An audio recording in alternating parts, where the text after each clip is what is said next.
Hmm. Good. I think we are stuck, right? Oh my God.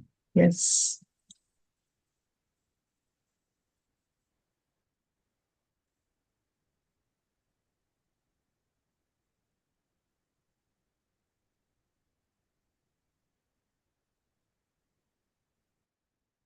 Okay. So you can see my screen. I got stuck a little bit on the Zoom, but I think we're okay, right? Yes, And we can. is it recording? Yeah. And you're seeing Yes, one screen. yes. Okay. Very, very good. Very good. Om Sahna Vavatu Sahna Bhunaktu Sahaviryam Karvavahe Tejas Vinavadhi Tamastu Mavid Prishavahe Om Shanti Shanti Shanti Harihi Om Shri Gurubhyo Namaha Harihi Om. So first of all, thank you very much for joining in today. So we are, on this 11th chapter where you can see that, as Arjuna is appreciating the Vishwarupa, Krishna has really shown him this really gigantic, even gigantic is not the word to explain, but you see that Arjuna is now being shown this Vishwarupa of the Lord. So he goes through, this emotions of Ascharya, Vismaya, and everything. And now we see that as we move forward, he is being exposed to a very different side of the Lord, right? So in last week when we discussed, he's now being shown what the outcome of Kurukshetra was going to be. And we had discussed last time how about when verse 7, when Krishna had granted that boon to Arjuna, where he could ask for anything he wished. Arjuna really did not have any specific request, but then he gives him this idea of the divine eye, the Divya Chakshu. So, and then, so Krishna then decides, okay, now that I've given him the Divya Chakshu by which he can really see this entire world in himself, then he decides that let me give him something which Arjuna has really not asked for, but he will show him the future. I wish we could all be also shown the future, right? How the future is going to look like for all of us. Where our children are going to settle down. Are they going to be happy? What more can I do for them before, my time in this world is over? All these things I wish we could do. I still remember Sharda Auntie's, one thing which she would say that when she came to India, to be with Swami Chinmayan at that time.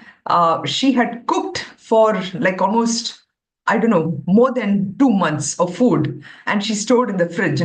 So keeping track of what the future will bring, she had already thought about it, and she did that. So something like that. I wish Krishna could tell us what is the future in store for me, my children, so that I can already prepare for it and do everything that is required, right? So, but then Arjuna gets that vision. He really gets to know what is going to happen during the Mahabharata war.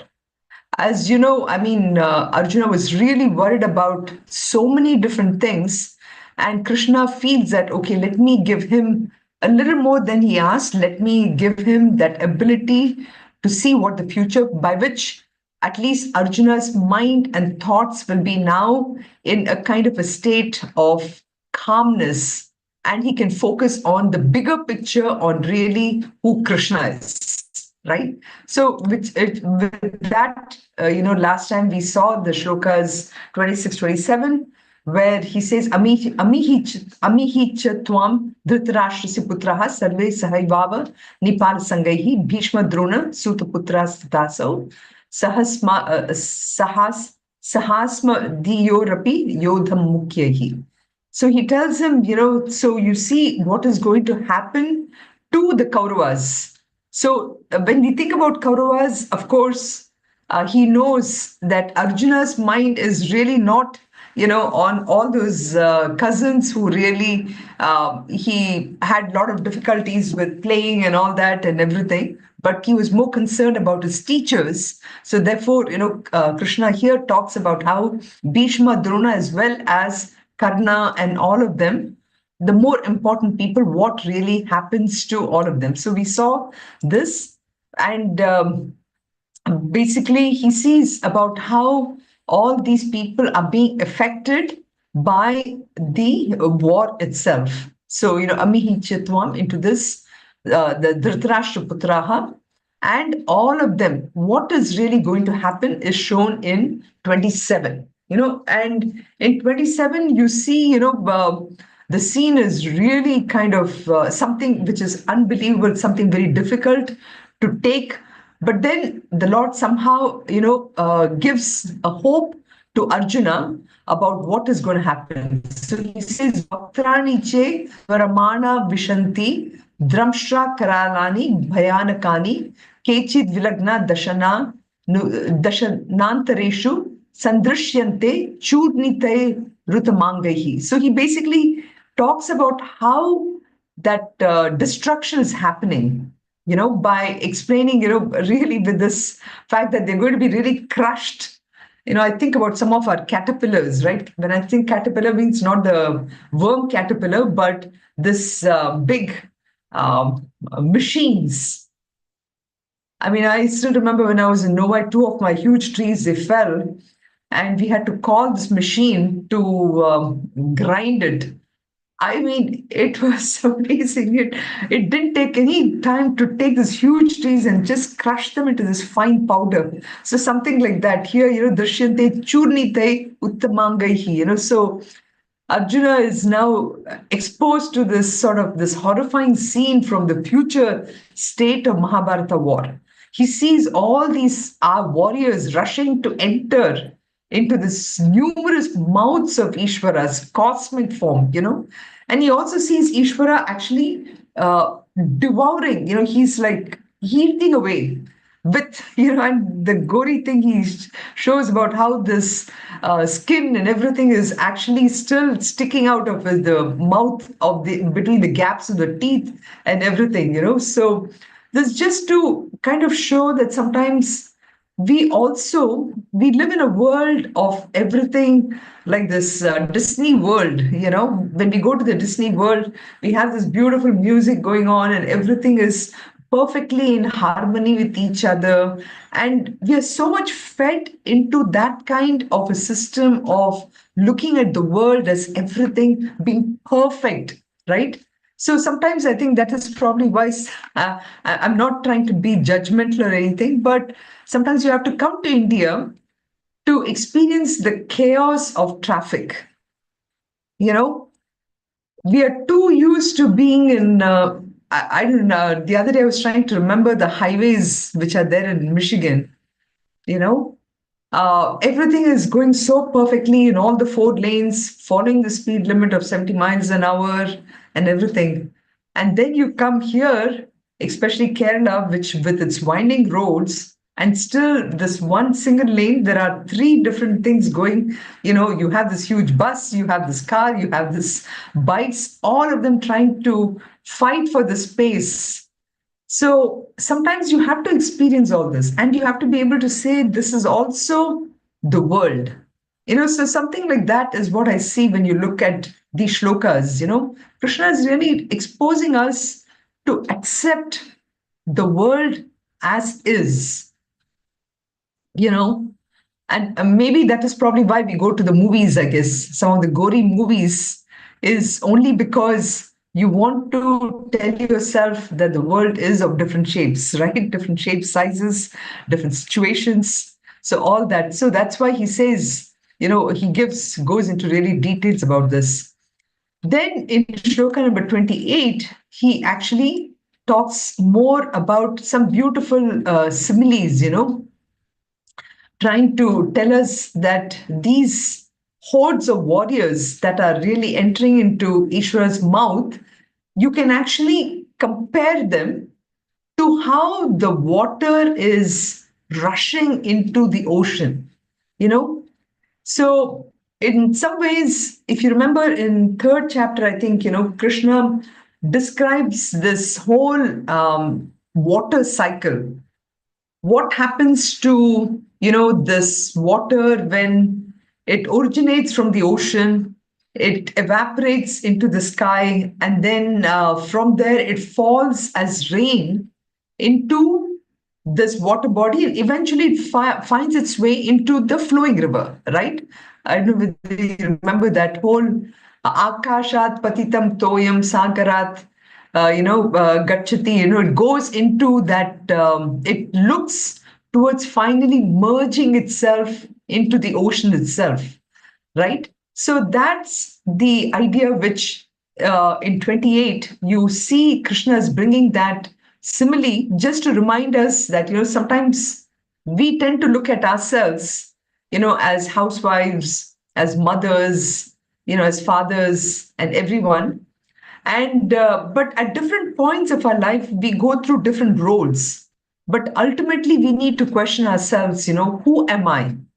That core within myself hasn't changed at all. Just like this water drop, when it is falling, when it is evaporating from the ocean, it becomes the cloud, and then the cloud from there, it becomes a drop of water.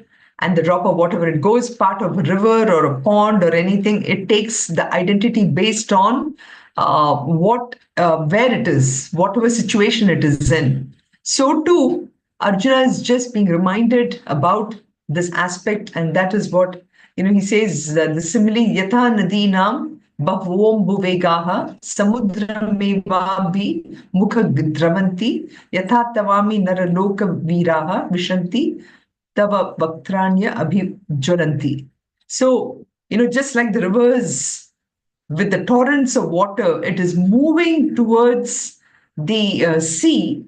So also into you do these men, heroes, all among the men enter into your mouth. So this is, Arjuna's reaction when he's seeing all these thousands, millions of people, where he's seeing it Ishvara entering into it. So he is able to connect it to this example of the rivers flowing into the ocean itself. So, in a way, if you look at it, in life also, right? So many things happen, so many situations are happening. Our child is growing up, then the child is going to school, they go to college, then they get married, they have children.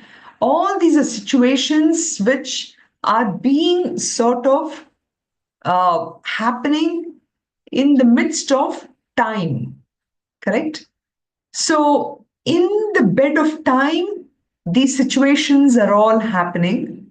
They start in time, they are living in time, and finally they go into a different situation. All this is happening only in the midst of time, right?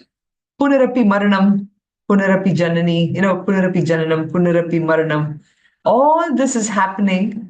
And this is what, Arjuna is just giving this as an example to Krishna. Actually, not to Krishna, he's giving it to all of us by using this example, saying that this is how life is going on. So, very powerful simile and something for us to think about, right? So I'm just going to open it up to you to ask. So, what do you think? Do we take that pause in life when some things are happening and still kind of stay apart and watch how things are happening so that I don't get affected by it? Whether it's happiness, whether it's something sad. Do you see that the shloka kind of speaking to you that way? Hari Om. Actually, that is one thing that now that you have pointed out, yes, I can see that. But the other thing that I was actually thinking about is it's like the rivers are flowing into the sea.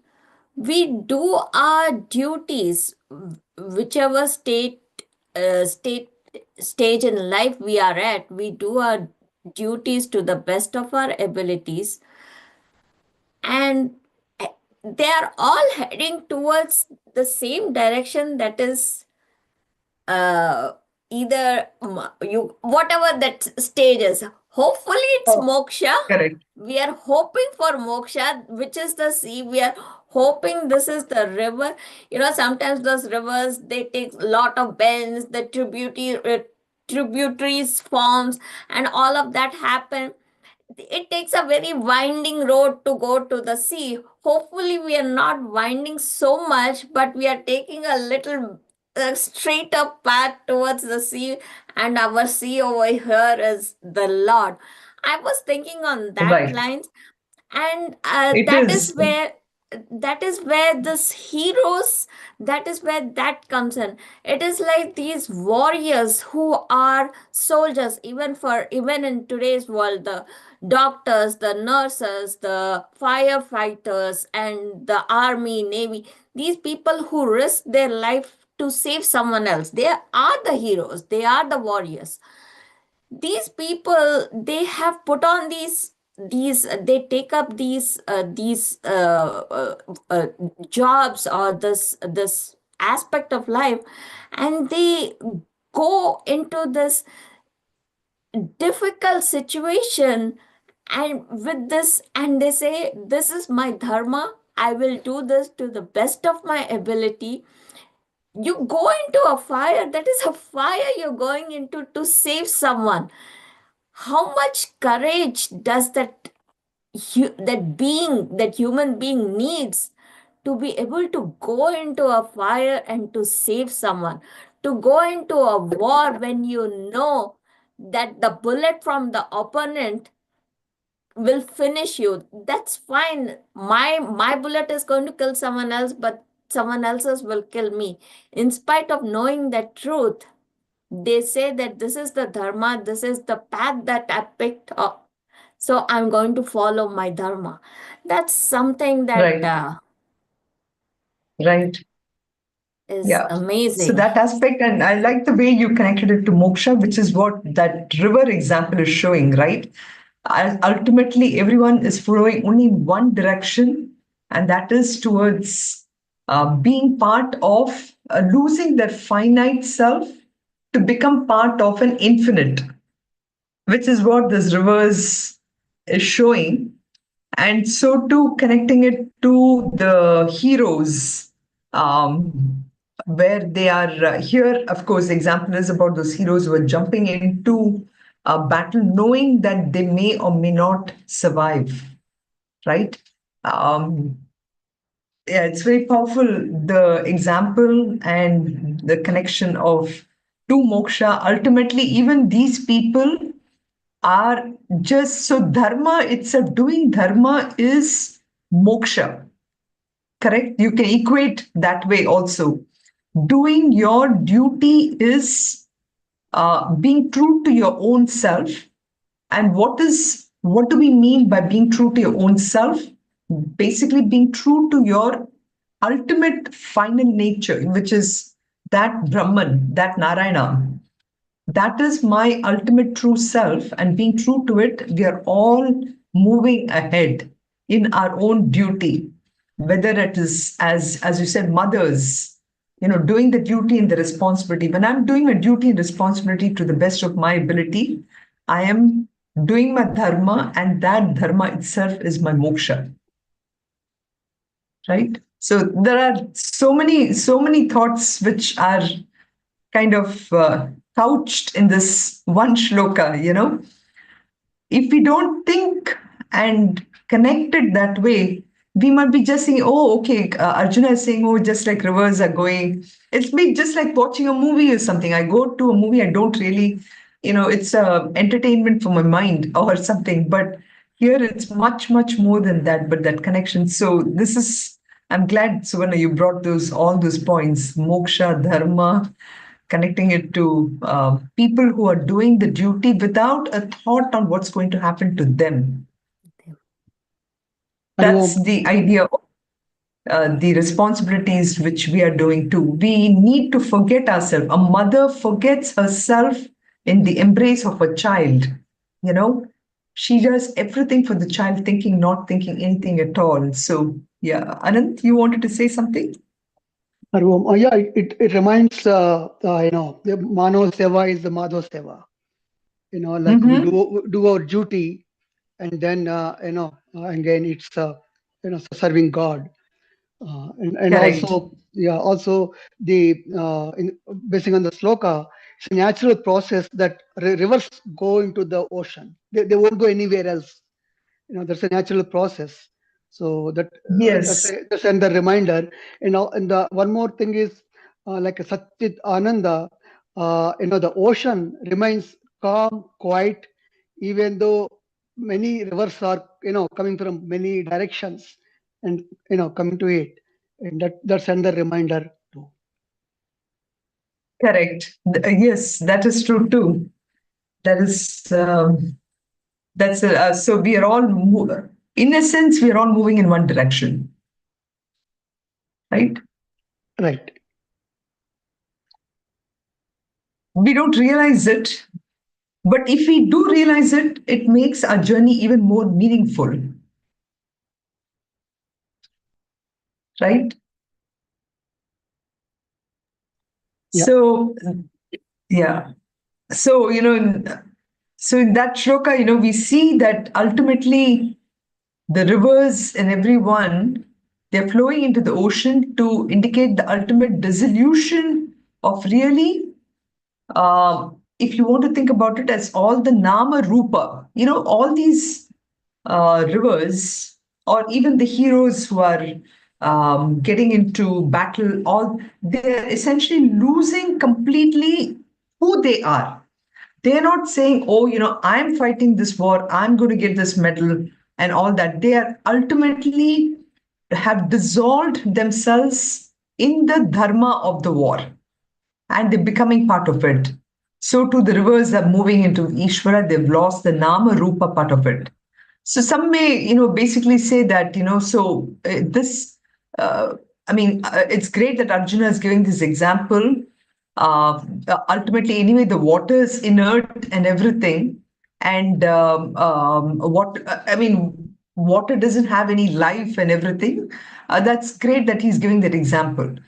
So, in the shloka of 29, you see that, Arjuna is giving the example of moths flying into the light. Yatha pradiptam jwalanam patangaha vishanti nashaya samudra vegaha tathaiva nashaya vishanti lokat tavapi vaktrani samudra vegaha. So you see, he's giving now an example of something which has life. So just like the moths are rushing towards their own destruction, so too these creatures, it seems like they're just rushing into your mouth. So this example, of course, is giving also another way to say that everyone ultimately is rushing towards something which is the ultimate peace or happiness, what they're trying to get. So Ishvara accepts everything without, whoever is coming into him itself. So in some sense, this is also a kind of a message for all of us that we need to rush towards this one goal which we have, which is moksha. But what are we doing?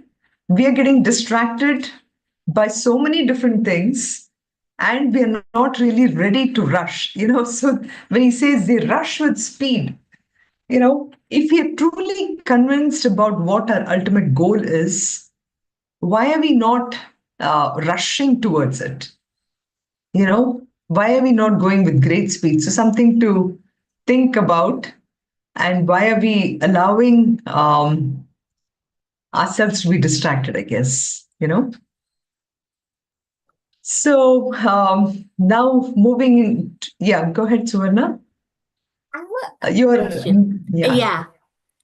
Mhm. Now, over there, the rivers and the heroes, we are talking about, it's like, they're doing the dharma and everything. It is very, it's on a higher level of approaching, doing the dharma and stuff, and reaching moksha. But over here, moth, it flying towards the light, it's weakness, right? It is not its strength. So is this, so be it a hero or be it a coward, we are still going to uh, go towards that destruction. But hero walks with shoulders held high, and the coward crawls. Is that how we can distinguish, or am I going somewhere else? It's a good question.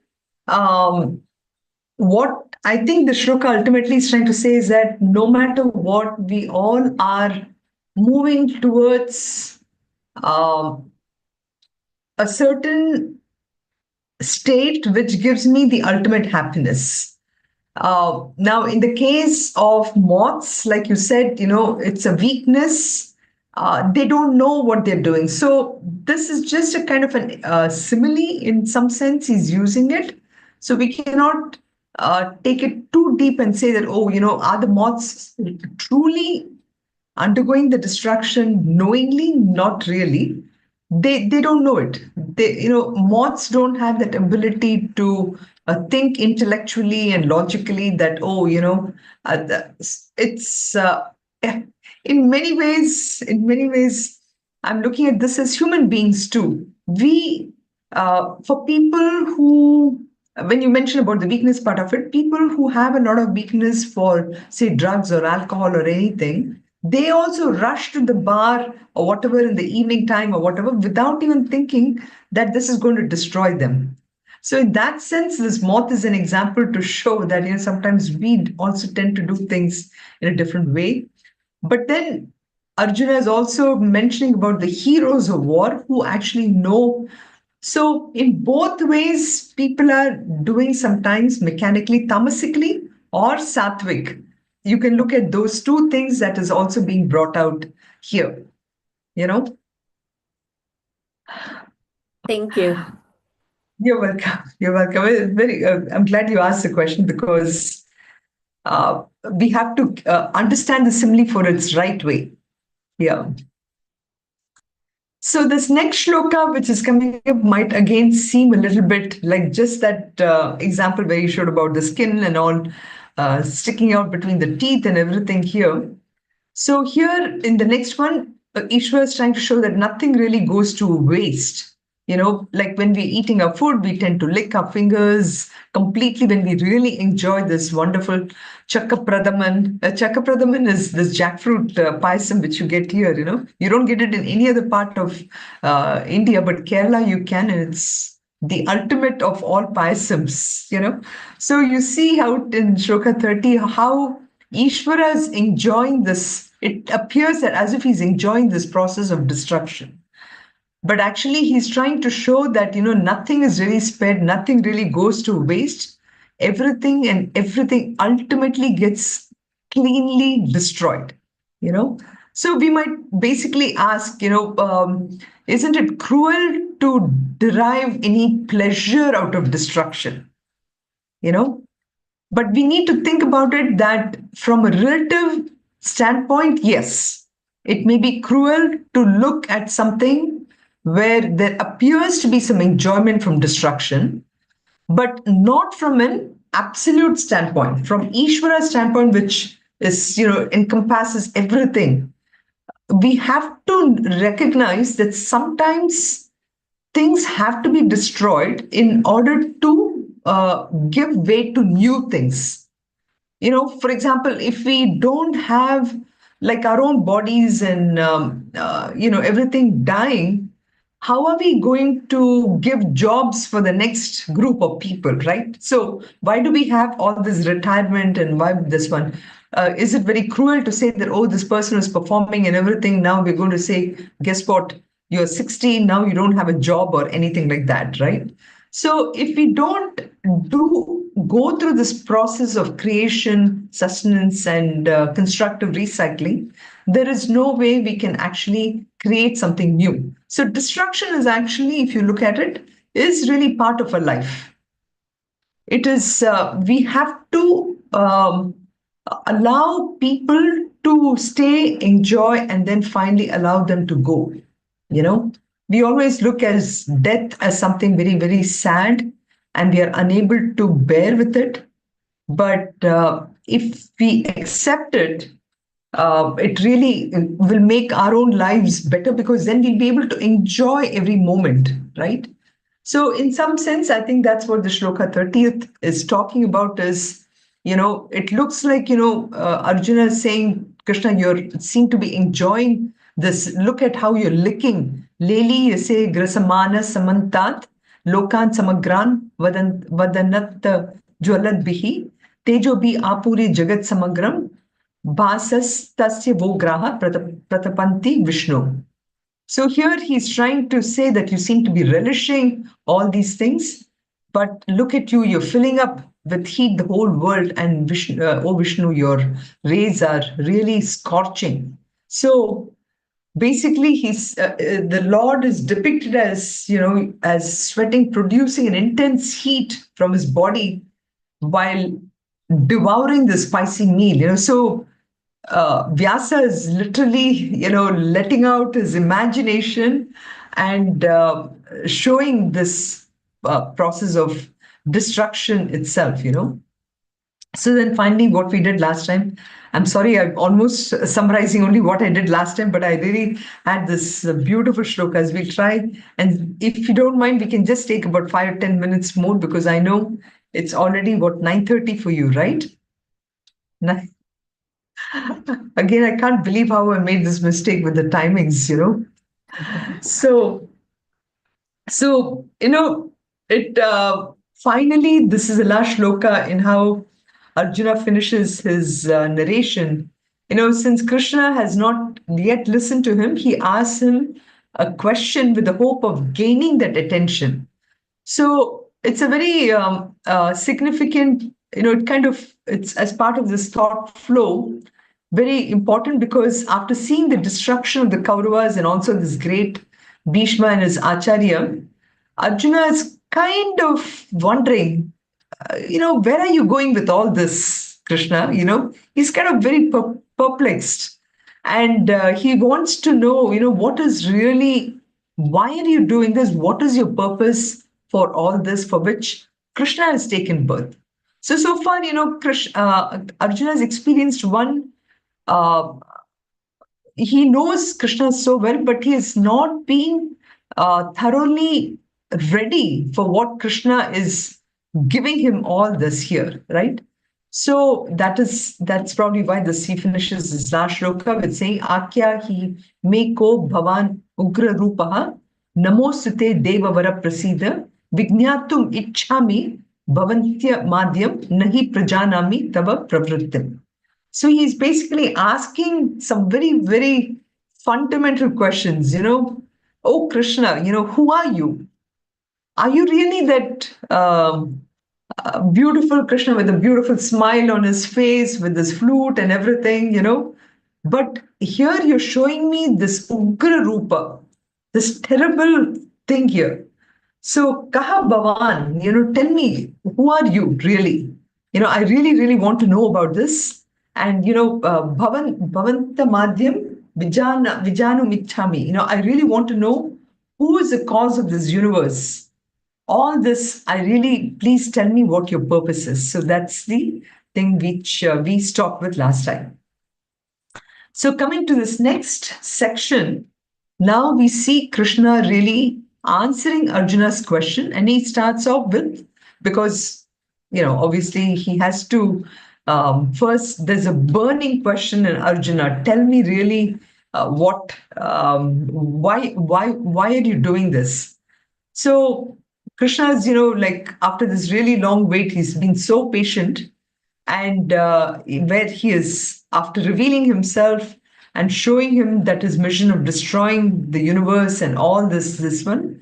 So we will see this one shloka, which, how many of you have heard about this impression that the 11th chapter had made on this great scientist, the one who was a creator of the atom bomb, Robert Oppenheimer? Okay. Yes, yes, I So heard. Robert, yes, Anand. I heard that. Yeah. Right. It's pretty famous, where Robert Oppenheimer, who is the creator of the atom bomb and who could see the force or the impact of what the atom bomb could do. So when he saw, he uttered this particular shloka when he saw this power of creation, you know.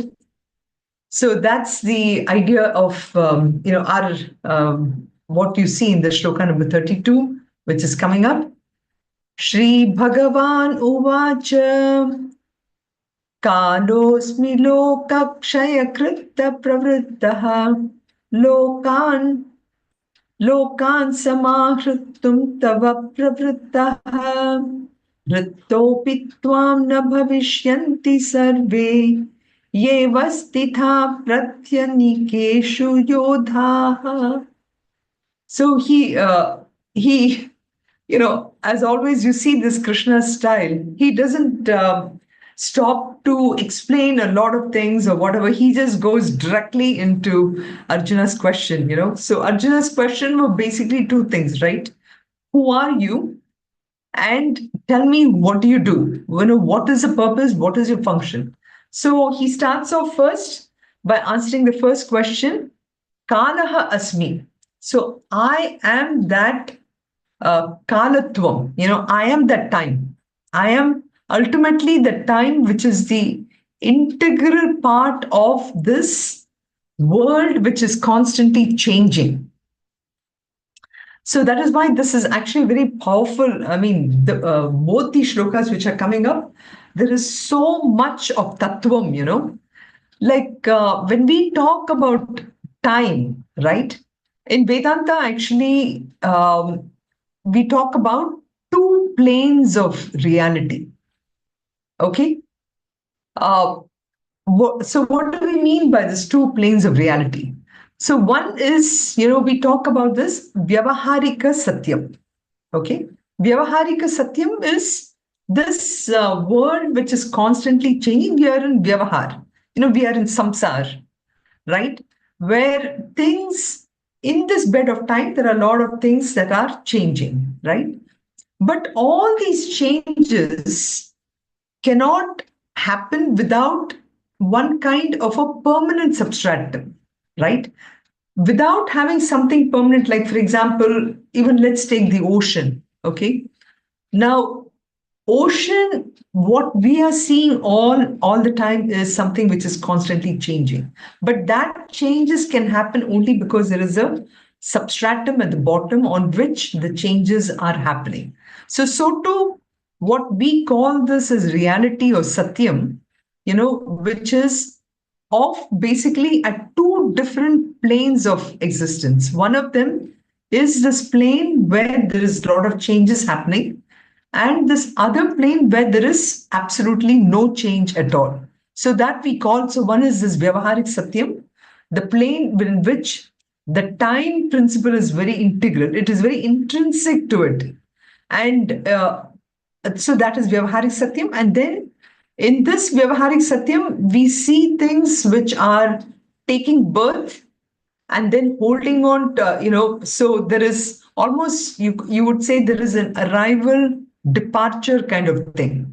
And then there is growth, then there is a decay part of it. And then there are things where people are getting together, people are getting separated. So all this is basically Vyavaharik Satyam. Okay. And our Vedanta itself, it basically says that, you have two options. One is you either accept it totally or you reject it totally. Okay. So that is the kind of choice we have when we're living out here. Okay. Now, the other plane is the Paramarthik Satyam. So Paramarthik Satyam is one where there is no effect of time. In fact, there is no time at all. There is no space. So you can imagine if there is no time in which, so time is element where we are saying things, are taking birth, then things are dying, things are decaying, things where there's growth. But if there's no time at all, what is happening? There is none of these things happening at all, right? So those two things is the idea which he's saying, I am the mighty world-destroying time, now engaged in destroying the worlds, but even without you, none shall survive of the warriors. So there are two basic ideas that are coming out here.